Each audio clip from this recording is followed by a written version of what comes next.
بلوچستان کے شہر ضلع واشو کے سب تحصیل ناگ سے ہمارے گدروشیا پوائنٹ کے نمائندہ شیر جان ساسولی کی رپورٹ کے مطابق سب تحصیل ناگ میں نیا سال کی شروعات بلوچستان کتاب کاروں کے نام سے بلوچ اسٹوڈنٹ سیکشن کمیٹی کی جانب سے چشمہ انگلش لینگویج سینٹر ناگ میں بک اسٹال لگایا گیا، جس میں لینگویج کے اسٹوڈنٹس نے بڑی تعداد میں شرکت کی۔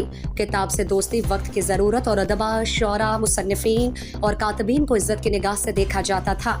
یہی وجہ ہے کہ آج کے دور میں بھی ہزاروں لاکھوں کی ادبی کتب شائع ہوتی ہیں۔